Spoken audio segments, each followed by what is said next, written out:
Hi, welcome to Anaprime Recap. You are at school with your friends and fall into an evil interdimension with multiple brutal entities. We are in the anime Corpse Party, Tortured Souls, episodes 1 and 2. It was a rainy night. The students stayed after class and were telling horror stories by candlelight.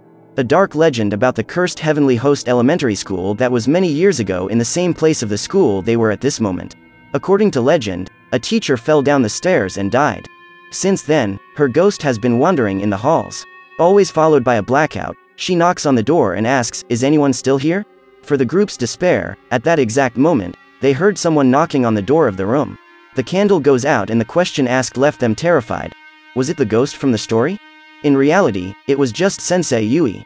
She came to ask why they still hadn't packed up to leave, because it was late and the meeting was just a farewell party for the student Mayu, who was leaving for the other school. But Ayumi still wants to make a ritual out of the friendship she found on the internet. And surely, everyone will regret it. Then, everyone stood around the paper doll and had to say the phrase, "Sachiko-san, please," 9 times. But they couldn't miss the sentence once, or the ritual would fail.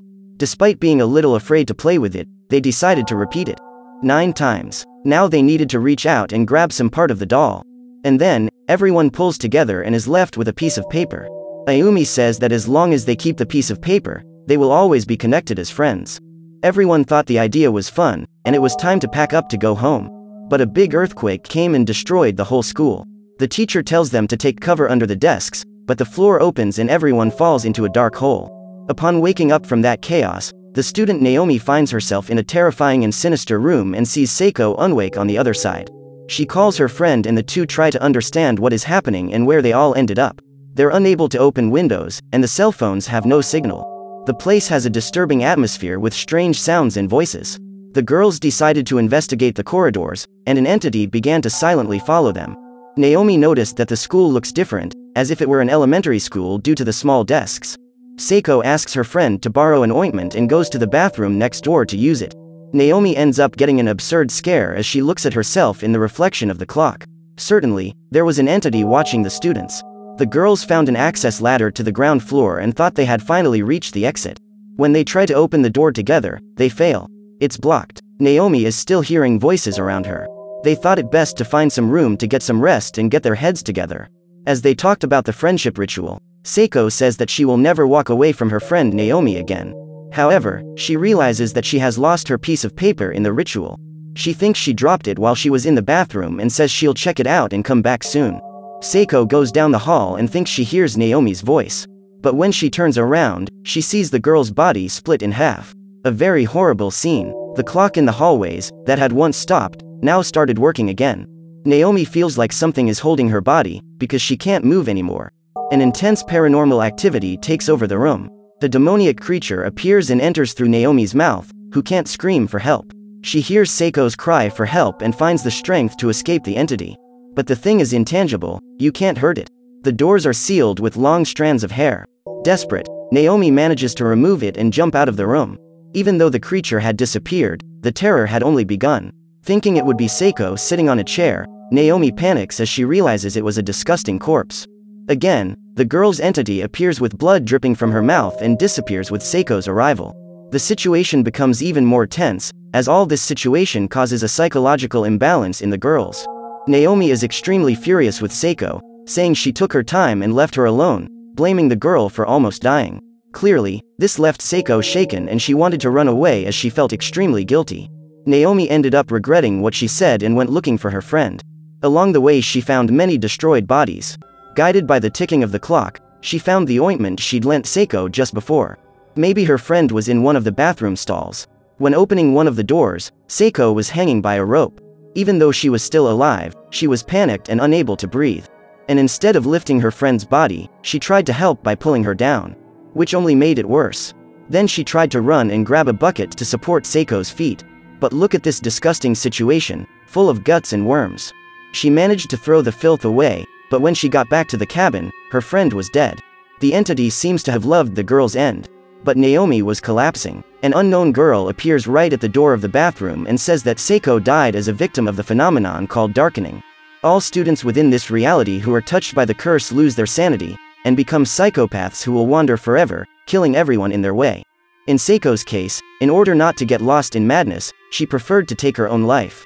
Elsewhere in the school, Sakutaro is trying to break the window to escape, and the same mysterious soul of the girl appears to him and says that it is impossible to return to the real world. He must only await death like his friends. He still asks if anyone was alive, but once again the girl disappears. Satoshi is with his sister and finds an old Heavenly School newspaper, which tells the terrible case of the death of 4 students attacked by a teacher with scissors. Each student lost a body part. It was very scary, but he still doesn't understand how they could be in this school that had been demolished decades ago. Yuka asks Satoshi to take her to the bathroom because she really needs to go. As they searched for a cabin that wasn't locked, they passed many mangled bodies along the way. A typical Silent Hill scenario. And they found Sakutaro photographing some guts thrown on the floor. When they talk better, the two agree that they should separate to look at other students. But Sakutaro alerts his friend. Be careful with the children's ghosts, they wander around killing any students they come across, so be very careful. This left Yuka in a panic. And speaking of the children's souls, Yoshiki met with Ayumi, and she is caught in despair as she feels that some soul is approaching.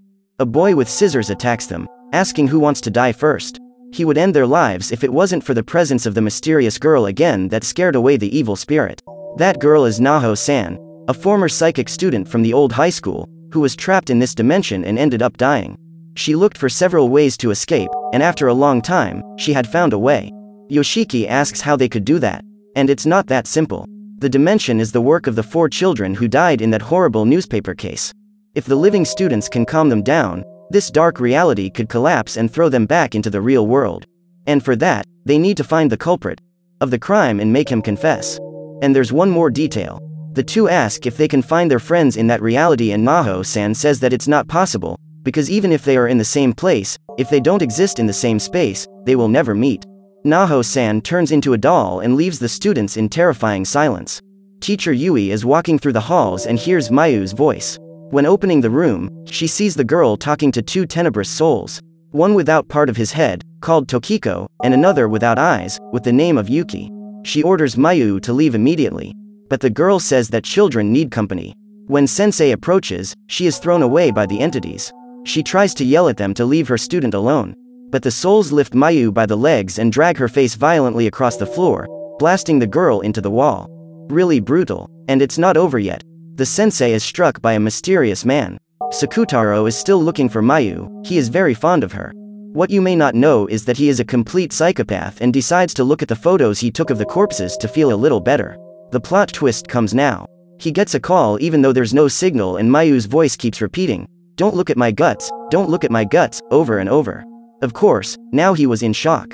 Yuka and Satoshi continue looking for the bathroom and find the devilish little girl. And for some laps in their heads, they decided it would be interesting to follow her. The girl pointed to the exit door, and indeed they reached the outside of the building. Yuka says that she can no longer wait to use the bathroom, and her brother allows her to walk away from him in the company of that mysterious little being. Satoshi entered the building alone and heard Yuka's scream, but the door simply locked, and the little ghost let out a devilish laugh. Yuka was being attacked by the soul of the girl with no eyes, and even though she survived, her brother disappeared inside the building. Now she will be alone. Yoshiki and Ayumi are carrying the doll that Naho-san turned into. The same doll that belonged to the killer in the story. Out of nowhere, the doll starts confessing to the crimes.